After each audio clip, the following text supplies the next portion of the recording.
Okay, we just had a wonderful breakfast here at the Holiday Inn Express, an IHG hotel, and just quick time for a room tour of room 217.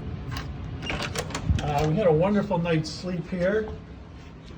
Beautiful mini fridge. It was on ice cold when we got here. Coffee maker, microwave, big mirror and closet.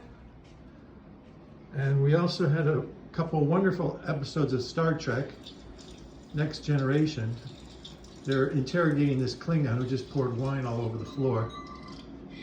Well, that's my third scan, and I still haven't found anything out of the ordinary. You didn't find anything out of the ordinary. Remember, always leave a tip for your house cleaning staff because they are working hard to clean these rooms. Not much of a view out the window. The old conference center is closed out there in Rocky Mount, North Carolina. The bed was extremely comfortable. Ooh, lots of action going on Star Trek. What is going on? Shut your mouth, Klingon. I guess you're surprised to see me, Doctor. You could say that. I've had a change of profession. So now you're here. Hey, you.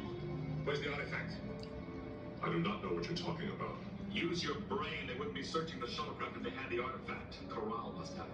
Where is that Klingon? Great bed, great night's sleep. Sorry for that distraction. You can tell I'm a big Star Trekkie. And a wonderful bathroom with giant sink, nice hot shower, and everything you need, a soap and conditioner. Okay, that's it for this room tour. We'll see you down the road on the way to Virginia today.